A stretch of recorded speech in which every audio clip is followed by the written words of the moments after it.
의사도 공간을 디자인해야 성공한다. 병원을 성공시키는 건 과연 무엇일까요? 의료 장비? 광고? 의사 선생님의 실력? 여기에 또 하나의 결정적인 요소가 있습니다. 바로 병원의 공간입니다. 오늘 영상에서는 왜 의사 선생님들도 직접 공간 디자인을 고민해야 하는지, 그리고 그것이 어떻게 병원의 성패를 좌우하는지 구체적으로 알아보도록 하겠습니다. 첫 번째, 누가 공간을 디자인해야 할까? 병원 인테리어는 디자이너만의 몫일까요? 아닙니다. 공간 디자인은 디자이너가 표현하지만 그 기준과 방향은 의료진, 특히 병원을 운영하는 의사 본인이 중심이 되어야 합니다. 진료 동선이나 검사 순서, 환자의 이동 경로 등 세부적인 내용은 실제 의료진들이 가장 잘 알고 있는 정보입니다. 공간의 설계자는 디자이너지만 기획자는 의사여야 하는 이유입니다. 즉, 병원의 공간은 인테리어 디자이너의 일방적인 아이디어가 아닌 의사와 환자의 경험에서 출발해야 합니다. 진료의 흐름, 검사 순서, 대기 방식, 의료 장비의 사용 위치, 프라이버시 수준 등은 의사만이 정확히 알고 있기 때문입니다. 인테리어 디자이너와 함께 병원 운영을 책임지는 의사 선생님이 적극적으로 참여해야 한다는 것 아시겠죠? 인테리어 디자이너는 시각적이면서 공간적 전문가로, 의사는 의료적 동선과 운영을 가장 잘하는 사용자로서 공간 기획의 파트너가 되어야 합니다. 또한 공간 디자인은 진료의 연장선이며 경영 전략이기도 합니다. 병원은 더 이상 단순한 진료 공간이 아니라 브랜딩의 장소이며 매출을 만드는 공간이기 때문입니다. 병원 공간은 진료와 수익을 동시에 설계할 수 있는 가장 현실적인 마케팅 방법이라는 것, 의사 선생님들 놓치지 말아주세요. 두 번째, 공간 디자인은 병원에 어떤 영향을 주는가? 1. 첫인상. 환자가 병원에 들어선 순간 가장 먼저 만나는 건 공간입니다. 안내데스크, 대기실, 조명과 컬러 등은 환자의 감정에 즉각적인 영향을 줍니다. 아무리 친절한 의료진이 있어도 병원이 낡고 어수선하다면 환자들은 생각이 많아질 수 있습니다. 의료진의 실력은 당장 보이지 않지만 공간은 바로 보이기 때문입니다. 2. 무언의 설득 도구. 사람은 환경을 보고 판단하는 무의식적 인지에 크게 영향을 받습니다. 인테리어가 고급스러우면 의료의 퀄리티까지 그러할 거라고 상상하게 되는 것입니다. 프라이버시가 잘 확보된 진료실이나 따뜻한 조명, 차분한 색감은 이 병원은 나를 배려해주는구나? 하는 신뢰를 환자에게 심어줄 수 있습니다. 잘 설계되어 디자인된 공간은 굳이 말을 하지 않아도 환자를 설득합니다. 3. 재방문과 추천을 결정짓는 경험. 의료의 질은 환자가 직접 평가하기 어려운 영역일 수 있지만 공간의 경험은 환자가 직접 느끼는 영역입니다. 병원이 편안했고 구조가 익숙하고 따뜻한 디자인이었다면 환자는 무의식적으로 그 병원을 좋은 병원으로 기억합니다. 환자가 다시 찾는 이유, 자신도 모르게 기억된 느낌에 달려 있습니다. 4. 병원의 브랜드 이미지. 고급스러운 프리미엄 병원은 외부 간판 사인물부터 시작해서 감각적인 내부 인테리어로 이미 브랜드를 완성합니다. 환자는 병원 이름이 아닌 공간의 분위기와 컬러, 조명의 감성으로 병원의 성격을 기억하게 됩니다. 어쩌면 브랜드 로고보다 중요한 건 공간이 주는 인상일 수 있습니다. 공간은 병원의 철학을 가장 직접적으로 드러내는 시각적인 언어이기 때문입니다. 요즘 병원은 꼭 치료만 하는 공간이 아니긴 해. 맞아. 나도 어쩔 땐 관리받으면서 좀 쉬려고 갈 때도 있거든. 환자는 공간에서 감정을 느끼고 병원을 기억하여 신뢰를 판단합니다. 잘 설계된 병원 디자인이 보통의 마케팅보다 강력한 무기인 이유입니다. 이제는 말이 아닌 공간으로 환자를 설득해보는 건 어떨까요? 세 번째, 공간 디자인은 언제부터 고려해야 하나? 1. 병원 이름 정할 때 설계와 디자인도 함께 고려해야 한다. 예를 들어 고급 검진센터와 가족 중심 내과는 공간의 분위기와 동선이 달라야 합니다. 병원의 이름, 로고, 컬러 컨셉을 잡을 때 공간이 보여줘야 할 방향성도 함께 정해져야 합니다. 즉, 브랜드 아이덴티티와 공간 디자인은 동시에 태어나야 한다는 것입니다. 2. 평면도 검토 전 진료 프로세스를 먼저 정해야 한다. 디자인보다 먼저 중요한 건 공간의 설계, 레이아웃입니다. 의료진과 환자의 흐름, 진료 절차를 먼저 정해야 진료 과목과 내용에 맞는 디자인 설계가 가능합니다. 디자인은 공간의 흐름, 동선 위에 얹어지는 겉옷 같은 개념입니다. 안에 무엇을 입을지 먼저 결정해야 하겠죠? 3. 건물 임대 전에도 공간 시뮬레이션을 해보는 게 좋다. 많은 의사들이 실수하는 지점은 건물을 먼저 계약한 후 여기에 맞춰서 알아서 인테리어 해주세요. 하며 요청하기도 합니다. 환기구조, 천장 높이, 전기용량, 구조병 유무 등은 나중에 알고 나면 디자인과 기능을 제한하는 요소가 되기도 합니다.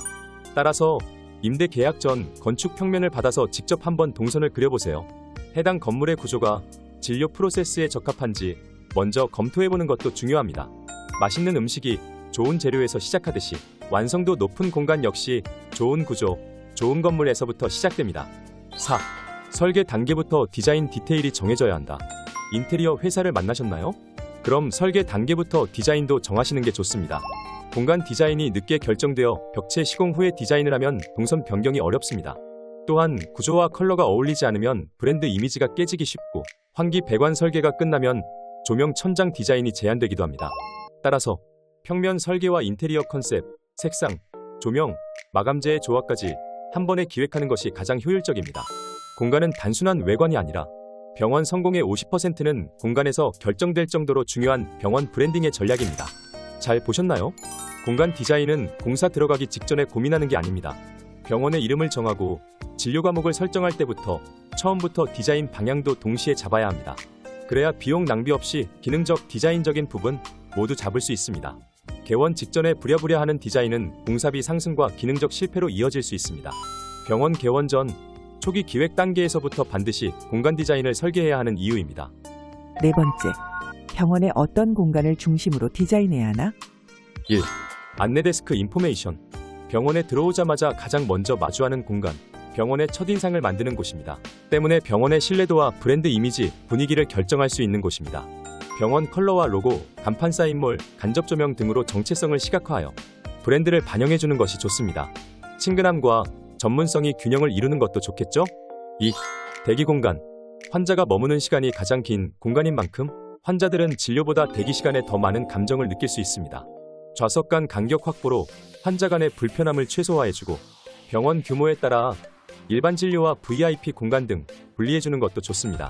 따뜻함이 느껴지는 조명과 컬러 톤의 조절은 물론이고 환자가 답답함 없이 주변을 편히 둘러볼 수 있도록 시선 흐름을 설계하는 것도 좋습니다. 3. 진료실. 환자가 의사와 직접 마주하는 핵심 공간으로 병원의 신뢰와 의료진의 실력을 체감할 수 있는 곳입니다. 동선을 단순화하면 의료진의 움직임을 최소화할 수 있어 진료의 효율성이 증가됩니다. 진료 과목에 따라 방음 설계가 필수인 곳들은 상담 내용이나 증상에 대한 설명이 외부에 들리지 않도록 시공해야 합니다. 필요한 기기나 도구가 바로 손 닿는 곳에 위치할 수 있도록 의료 장비 수납의 최적화도 필요합니다. 진료실은 의료진의 품격과 환자의 신뢰를 동시에 만드는 공간이라는 점 잊지 마세요. 4. 복도 공용 공간. 병원의 흐름과 리듬을 연결하는 핵심 통로로 병원이 혼잡하거나 답답하게 느껴지는 건 복도와 공용 공간이 비효율적일 때 주로 발생합니다. 폐쇄적이지 않도록 유리나 간접 조명을 활용하여 시선이 열려있는 구조로 디자인하면 좋습니다. 브랜드 스토리나 정보 안내판 등을 활용해 벽면 공간을 활용하는 것도 좋습니다. 5. 직원을 위한 공간. 의료진과 직원들이 쾌적하게 잠시나마 쉴 수 있는 공간으로 스태프실이나 탕비 공간으로 부르기도 합니다. 이 공간 역시 중요한 이유는 번아웃을 예방하기도 하고 업무의 집중력이 향상되기도 하기 때문입니다. 이는 결국 환자의 만족으로 이어지기 때문에 직원 공간 디자인에 소홀하면 안 되겠죠? 소형 병원이라도 최소한의 독립 공간을 확보해주는 것이 좋습니다. 방금 알려드린 것처럼 환자가 머무는 공간과 의료진이 일하는 공간 모두 디자인을 고려해야 합니다. 안 보이는 공간도 중요하고 실제로 사용하는 공간이라면 더욱더 잘 설계해야 합니다. 잘 설계된 공간은 병원의 평판을 바꾸고 성장을 이끄는 강력한 도구가 될 수 있다는 점 기억하세요. 5번째, 어떻게 공간을 디자인해야 성공적인가? 1. 동선 설계가 공간 디자인의 80%다. 병원은 머무는 공간이 아니라 흐르는 공간입니다. 환자와 의료진의 이동 경로가 부자연스러우면 병원이 좁아 보이고 혼잡하면 피로감이 높아지겠죠? 접수해서 대기 공간에 머물다가 진료받고 수납, 귀가 이 기본 동선이 자연스럽게 한 방향으로 흐르도록 설계해주는 것이 중요합니다. 2. 공간의 목적을 명확히 하라. 공간마다 무엇을 하는 곳인가를 먼저 정의한 후 디자인을 잡는 것이 중요합니다. 대기실은 마냥 기다리는 공간이 아니라 안정감을 주는 공간이어야 하기 때문에 적절한 간접 조명과 좌석 간 거리 확보를 적용해줍니다. 진료실은 무섭게 치료하는 공간이 아니라 신뢰를 형성하는 공간입니다. 리셉션은 단순한 접수가 아니라 브랜드와 첫인상을 만드는 공간이라는 점을 먼저 알아야 합니다. 3. 병원의 철학과 브랜드가 공간에 녹아 있어야 한다. 병원의 콘셉트가 공간에 없으면 브랜드도 없는 것입니다. 프라이버시를 중시하는 병원이라면 개별 대기 공간과 분리된 상담 공간 위주로 설계합니다. 프리미엄 시술 중심의 병원이라면 고급 마감 자재와 조명 디자인에도 중점을 둡니다. 로고와 인포데스크, 광고 책자 등 컬러 컨셉은 일관성 있게 진행해주고 포토존이나 브랜딩 아트워크, 병원 슬로건이 공간에 녹아들 수 있도록 벽면을 활용해주는 것도 좋습니다. 6번째, 왜 지금 병원 디자인의 패러다임이 바뀌고 있는가? 1. 의료진의 근무 환경이 중요해졌다. 과거에는 환자만 보는 구조였다면 지금은 의료진과 직원이 일하기 좋은 공간이 병원의 경쟁력이 되기도 합니다. 의료진의 피로도를 줄이는 효율적인 동선이나 프라이버시가 보장되는 휴게 공간, 정돈된 창고와 사무 공간은 진료의 질을 높이고 직원 이탈을 줄이는 효과가 있습니다. 2. 디지털 시대에 환자는 병원을 온라인에서 먼저 만난다. 환자들은 이제 블로그, 인스타그램 등 각종 SNS 리뷰에서 병원을 먼저 만나게 됩니다. 이때 노출되는 건 진료 내용뿐만 아니라 공간 사진이 포함되기도 합니다. 감성적이고 잘 정리된 병원은 온라인에서도 신뢰감을 줄 수 있습니다. 어쩌면 환자의 첫 병원 방문은 오프라인이 아닌 스마트폰 화면일 수 있습니다. 여기 왠지 딱딱하고 불친절할 것 같은 느낌인데? 고급스럽고 안심되는 분위기가 느껴져. 한번 가볼까? 여긴 고객들이 많고 인기가 있구나. 여기로 예약해봐야겠다. 병원 내부를 보여주는 사진이 없거나 사진이 너무 어둡거나 낡아 보이면 고객들은 클릭 한 번 없이 이탈할 수도 있습니다. 사람은 글보다 이미지를 먼저 인식하기 때문에 사진 한 장으로 신뢰감이 생기기도 사라지기도 합니다. 잘 보셨나요? 이러한 이유로 요즘의 병원 인테리어는 보여지는 공간을 전략적으로 잘 설계해야 합니다. 불과 10년 전만 해도 병원은 깔끔하면 된다는 인식이 강했습니다. 하지만 지금은 다릅니다. 치료만을 위한 공간이 아니라 경험을 설계하는 곳이 되어버렸습니다. 지금은 공간이 콘텐츠이고 콘텐츠가 마케팅이 되는 시대에 살고 있습니다. 이제 병원 역시 치료도 중요하지만 먼저 보여지는 방식이 달라져야 할 때입니다. 의사도 공간을 디자인해야 성공합니다. 의료의 본질은 사람을 살리는 일이지만 그 시작은 환자가 마음을 여는 공간에서부터 시작됩니다. 의사 선생님이 직접 설계한 공간은 환자에게 가장 따뜻한 진료가 됩니다. 성공하는 병원은 결국 공간에서 완성된다는 점 잊지 마세요.